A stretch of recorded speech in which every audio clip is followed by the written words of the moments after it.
Nú ætlum við aðeins að skoða rafrás.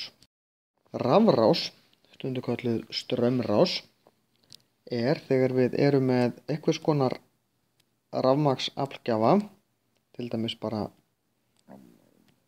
batteri, gætu líka verið bara stungið þessu sambandi í vegg.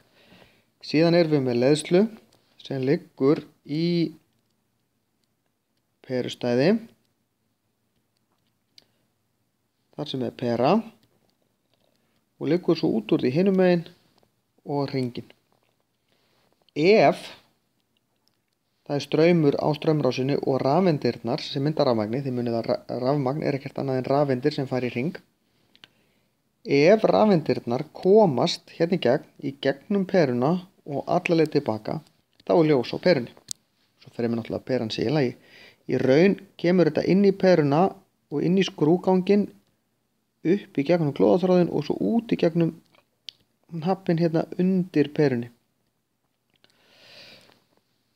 Þetta er pínuflókið hvernig peran virkar og það er ekki aðalatriðið hérna.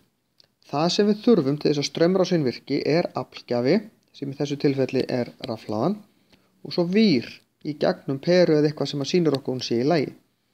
Vírinn er úr efni sem leiðir rafmagn og efni sem að leiða rafmagn við köllum það leiðara.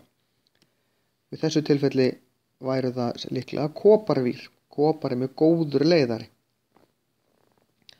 Ef við síðan tökum vírinn einhvers staðar í sundur, skiptir engu máli hvar við gerum það. Ef ég tek hann í sundur, að þá rofnar straumrásin og þá slokknar á perunni. Ef ég set til dæmis rofa hérna, ég skal tekna bara aðra straumrás, sem er styttri, kemur þetta svona og svo svona.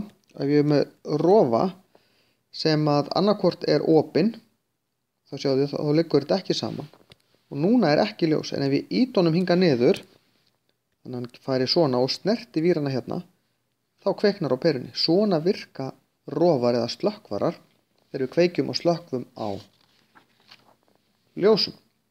Þessi straumrásin gerir, hún gerir rafstraumunum kleift að klára hringinn. Ef hún er lokuð, ef hún er opin, þá kemst ekki hring og þá virkar hún ekki.